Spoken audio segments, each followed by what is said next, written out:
IBN 7 हौसला है।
सामने आए पेशावर के स्कूलों में तालिबानी दहशत और दहशत फैलाने वालों की तस्वीरें, बच्चों को दौड़ा दौड़ा कर मारने के सबूत, ऑडिटोरियम में ही 100 बच्चों का कत्ल, खून, बच्चों का सामान और दीवारों पर अनगिनत गोलियों के निशान।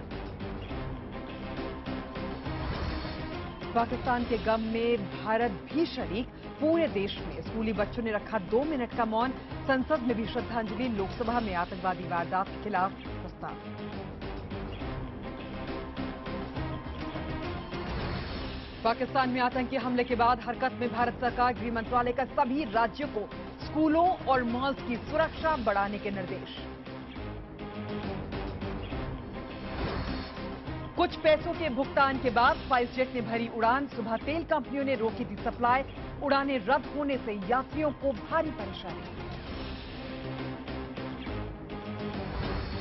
ब्रिस्बेन टेस्ट में मुरली विजय के 144 रनों की बदौलत भारत ने तोड़ा 82 साल पुराना रिकॉर्ड। पहले दिन का खेल खत्म होने और भारत ने बनाए 4 विकेट पर 311 रन।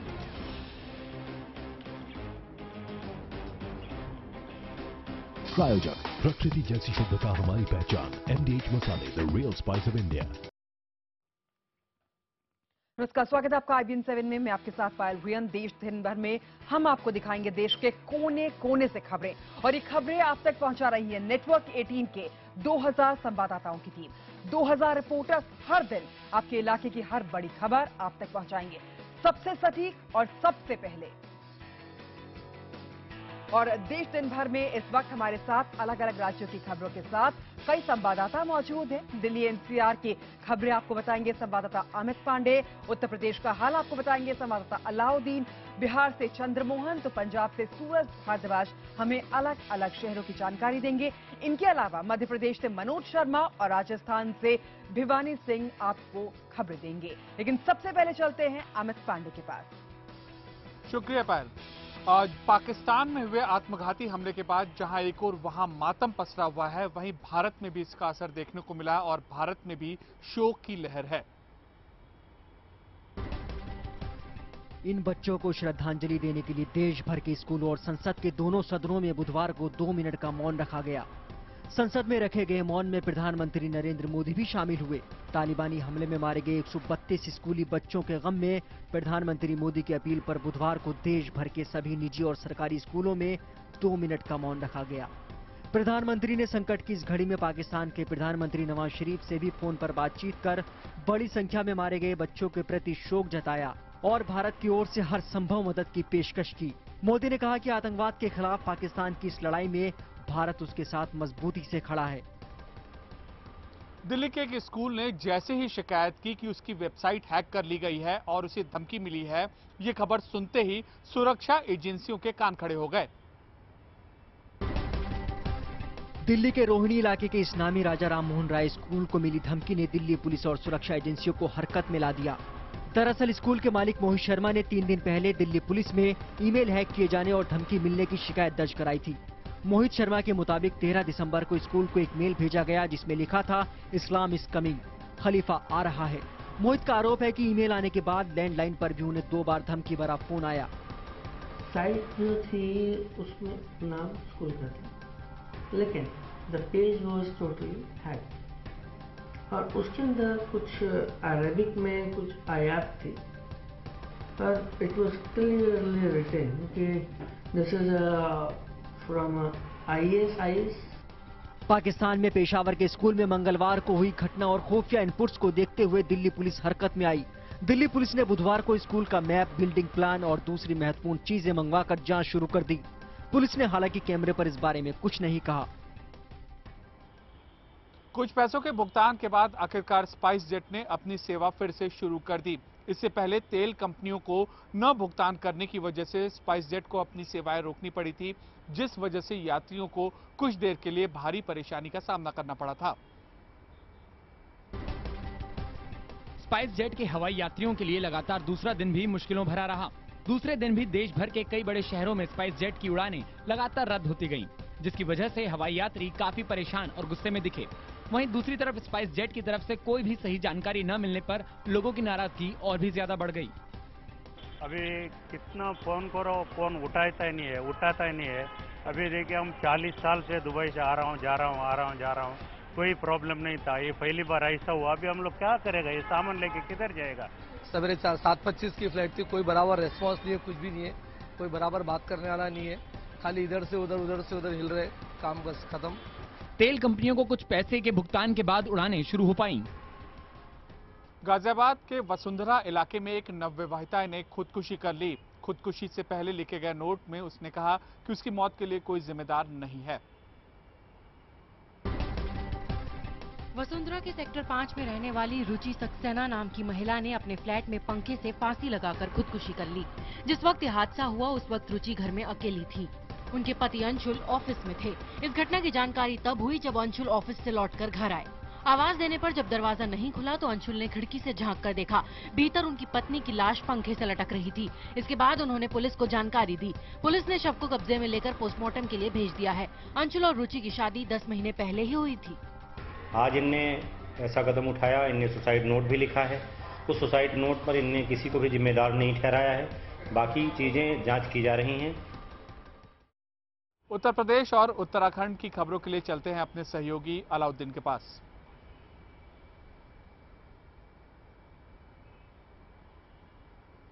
बरेली में टीचर की पिटाई से एक बच्चे की मौत का मामला सामने आया है। आरोप है कि बच्चे ने होमवर्क पूरा नहीं किया था, जिसके बाद गुस्साए टीचर ने अपने बच्चे को दीवार से सर मार दिया। उसके बाद उस बच्चे को अस्पताल में भर्ती कराया गया, जिसके बाद उस बच्चे की मौत हो गई। 6 साल का आराज देवरनिया के DSR कॉलेज में पढ़ता था। घर वालों का आरोप है कि होमवर्क नहीं करने की वजह से नाराज एक टीचर ने आराज को पीटा और उसका सिर दीवार से दे मारा, जिससे वो बुरी तरह जख्मी हो गया। बाद में इलाज के दौरान उसने अस्पताल में दम तोड़ दिया। बच्चे की मौत के बाद गुस्साए अभिभावकों ने स्कूल में जमकर हंगामा किया और आरोपी टीचर को गिरफ्तार करने की मांग की। उसने दम तोड़ दिया, बाकी वो गेट के पास छोड़ के भाग गए। फिर उनके घर वाले आए। इसमें FIR दर्ज कर सभी दोषी लोगों के खिलाफ सख्त कार्रवाई करने के निर्देश संबंधित थाना अध्यक्ष तथा क्षेत्र अधिकारी को दिए गए हैं। पूरा उत्तराखंड कड़ाके की ठंड की चपेट में है। बद्रीनाथ, केदारनाथ, औली के बाद अब नैनीताल में भी 6 इंच मोटी बर्फ की चादर देखी जा रही है।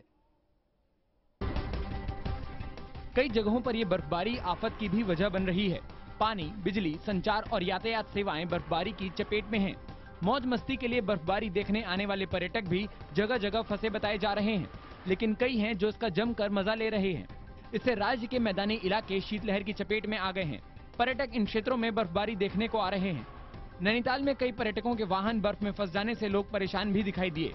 नैनीताल के 12 पत्थर क्षेत्र में टांकी और पंगूठ वाले मार्ग में भी बर्फ पर खेलते पर्यटक मौसम की इस बर्फबारी का मजा लेते दिखे हैं। बर्फबारी के कारण पारा कई डिग्री नीचे आ गया है।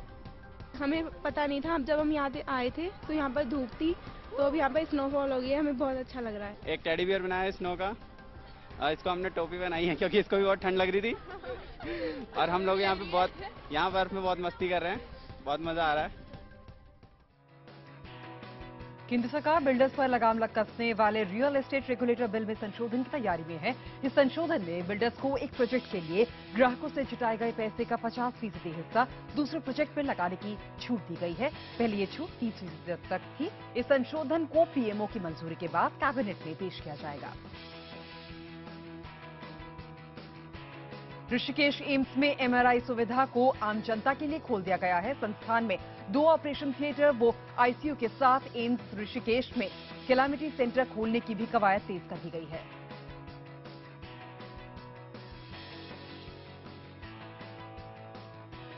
बिहार और झारखंड की खबरों के लिए आइए चलते हैं चंद्रमोहन के पास।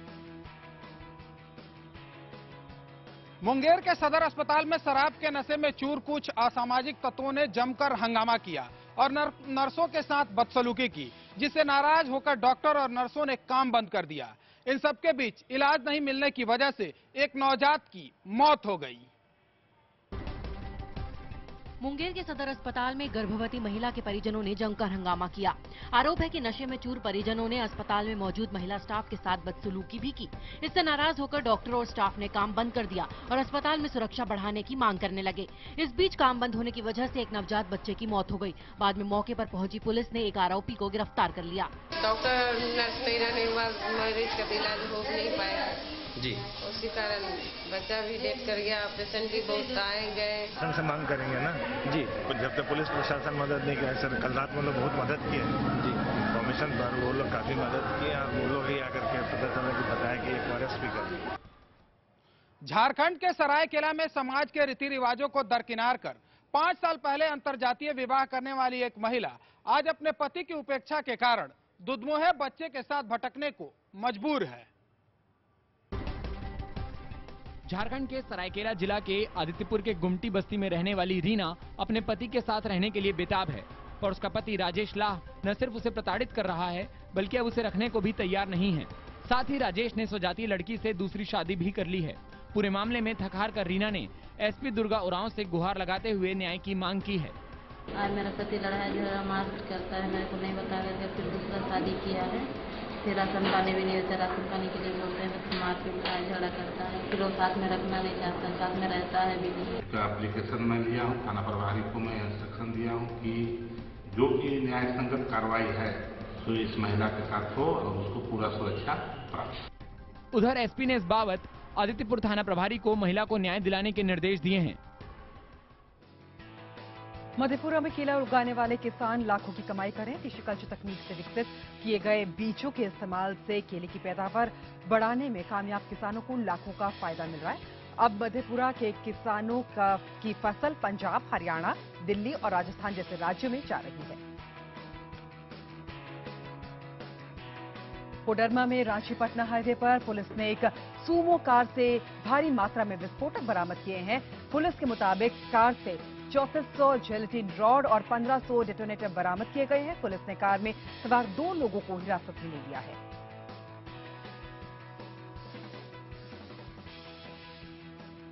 पंजाब और हरियाणा की खबरों के लिए चलते हैं मेरे सहयोगी सूरज भारद्वाज के पास।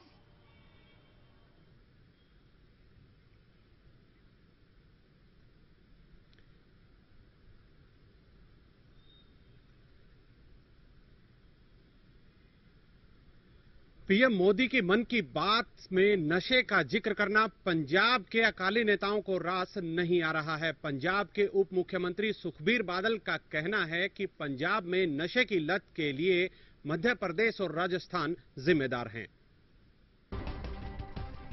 युवाओं में नशे की बढ़ती लत पर पीएम ने मन की बात क्या कही, अकाली दल के नेता नाराज हो गए हैं। पंजाब के डिप्टी सीएम सुखबीर सिंह बादल का कहना है कि इसके जिम्मेदार राजस्थान और मध्य प्रदेश जैसे राज्य हैं। OPM also comes from Rajasthan and Madhya Pradesh, which has grown there, and उत्थे free चल रही है। So I request users offices को दोनों BJP ruled states that they should be banned there. जितने प्रोडक्शन हुए उतने बैन होने चाहिए, राजस्थान च भी ते मध्य प्रदेश च भी। खास बात यह है कि एमपी और राजस्थान में बीजेपी की सरकार है। ऐसे में नशे के खिलाफ पीएम की जंग अकाली बनाम बीजेपी की जंग में तब्दील होती दिख रही है। विपक्ष ने भी मौका देख बीजेपी पर निशाना साधा है। हिमाचल प्रदेश के कुल्लू के रघुनाथ मंदिर से ऐतिहासिक मूर्तियों की चोरी के बाद राज्य के दूसरे मंदिरों में भी सुरक्षा बढ़ा दी गई है ताकि ऐसी वारदात दोबारा ना हो। नाहन जिले में हरियाणा बॉर्डर पर स्थित प्रसिद्ध शक्तिपीठ महामाया माता बालासुंदरी मंदिर की सुरक्षा व्यवस्था सख्त की जा रही है।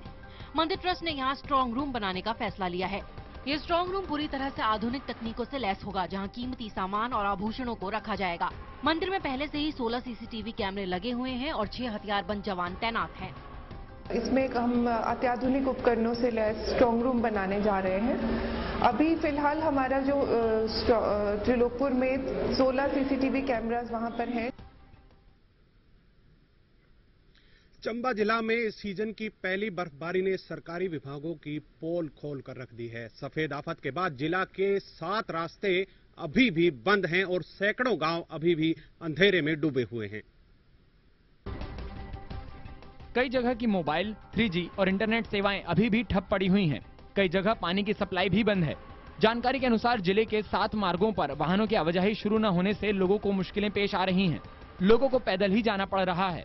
हालांकि सोमवार को लोक निर्माण विभाग ने 1 दर्जन से ज्यादा रास्ते खुलवाए। सोमवार को ही मिनी स्विट्जरलैंड के नाम से मशहूर खजियार मार्ग को भी चंबा की तरफ से खुलवाया गया। बिना बिजली के लोगों के मोबाइल फोन भी स्विच ऑफ हो गए हैं। इधर बिजली भी नहीं है, कुछ खाने को भी नहीं मिलता है। गवर्नमेंट हमारी बात ही नहीं सुन रही। उधर पुलिस स्टेशन है, उनसे जाके हेल्प की, वो हेल्प नहीं कर रही।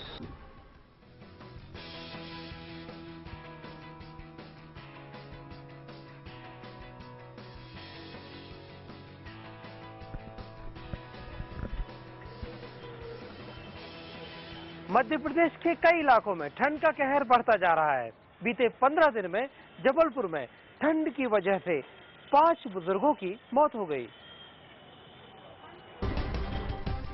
जबलपुर में कड़ाके की ठंड बुजुर्गों के लिए जानलेवा साबित हो रही है। आंकड़ों के मुताबिक 5 बुजुर्गों की मौत ठंड के चलते हो चुकी है। ठंड की वजह से बीमार पड़े एक मरीज की इलाज के दौरान अस्पताल में मौत हो गई। कड़कड़ाती ठंड में ये बुजुर्ग सड़क पर कांप रहा था। ये देख एक समाज सेवी ने उसे अस्पताल में भर्ती कराया। लोगों का आरोप है कि ठंड लोगों की जान ले रही है, लेकिन नगर निगम अब तक शहर में अलाव का इंतजाम नहीं कर पाया है। अभी इतने दिनों से लगातार 4 मौतें हो गई, मगर किसी भी मंदिर या मस्जिद के पास लकड़ी का इंतजाम नगर निगम द्वारा नहीं किया गया है। नोबेल पुरस्कार विजेता कैलाश सत्यार्थी अपनी पोतियों की बात सच करने के लिए विदिशा में उनके स्कूल पहुंचे। बहुत देर तक स्कूल में रुके, बच्चों से ढेर सारी बातें की। नोबेल पुरस्कार विजेता कैलाश सत्यार्थी अपने गृहनगर विदिशा पहली बार आए, जहां पूरे शहर ने उनका गर्मजोशी से आत्मीय स्वागत किया, तो वहीं अपनी पोतियों अमीभा और अनन्या की बात सच करने उनके स्कूल पहुंचे। स्कूल जाने का किस्सा भी बड़ा दिलचस्प है। 10 अक्टूबर को जब कैलाश सत्यार्थी को नोबेल पुरस्कार मिलने की घोषणा हुई, तो अनन्या ने स्कूल जाकर अपने सहपाठियों को खुशी खुशी बात बताई। तो कुछ साथी इस बात को मान गए, लेकिन कुछ नहीं माने और अनन्या से कह दिया कि वो तुम्हारे सगे दादाजी नहीं हैं, अगर सगे हैं तो स्कूल में बुलाना। इस बात पर से गुस्साई अनन्या ने दादा को ये बात बताई। तब दादा ने अनन्या को भरोसा दिया कि वो जब भी विदिशा आएंगे तो वो उसके स्कूल आकर सभी को बता देंगे कि वही उसके दादाजी हैं। और बस इस बात को उन्होंने स्कूल पहुंचकर सच साबित कर दिया।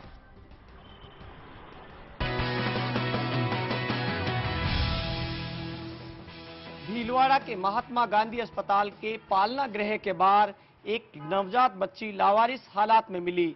कड़ाके की ठंड में बाहर रहने की वजह से उसे सर्दी लग गई। फिलहाल अस्पताल में उसका इलाज किया जा रहा है। बताया जा रहा है कि एक अज्ञात महिला नवजात बच्ची को लेकर आई और पालन गृह के बाहर छोड़कर चली गई। बच्ची को केवल एक पतले कपड़े में लपेटा गया था, जिसके चलते उसे भयंकर ठंड लग गई। पालना गृह में बच्ची को रखने के चंद मिनट बाद अलार्म बजने पर उसे हॉस्पिटल में लाया गया। डॉक्टरों के मुताबिक भयंकर ठंड के कारण बच्ची को हाइपोथर्मिया नाम की बीमारी हो गई है, लेकिन समय पर इलाज मिलने से वो अब खतरे से बाहर है। बच्ची के ठीक होने के बाद उसे गोद देने की प्रक्रिया शुरू की जाएगी। जोधपुर शहर में पानी सप्लाई की जर्जर पाइपलाइनों को बदलने का काम जल्द शुरू होगा। काफी वक्त से शहर में गंदे पानी की सप्लाई की शिकायतें मिल रही थी। जलदाय विभाग ने भरोसा दिलाया कि पानी की सप्लाई जल्द दुरुस्त की जाएगी। जोधपुर में नए साल में शहर के चुनिंदा क्षेत्रों में करीब 23 करोड़ की लागत से पुरानी और जर्जर लाइनों को बदलने का काम शुरू हो जाएगा। जोधपुर शहर में कई हिस्सों में आज भी 30 से 40 साल पुरानी पेयजल लाइनें डाली हुई हैं। इसके अलावा सीवरेज सिस्टम के खराब होने से आए दिन गंदा पानी पेयजल लाइनों में मिलकर लोगों के घरों में पहुंच रहा है। इससे एक साल में पीलिया सहित अन्य बीमारियों के करीब 215 मामले सामने आ चुके हैं। हमने पूरी एक सर्वे करवा के अभी एक स्कीम अभी अंडर प्रिपरेशन ही है और वो 23 करोड़ की एक स्कीम बनी है। इसमें भी हमने इमीडिएट मेजर के लिए 4 करोड़ की अलग से बना के भेज रखी है, जहां हमको आने वाले गर्मी में भी प्रॉब्लम हो सकती है।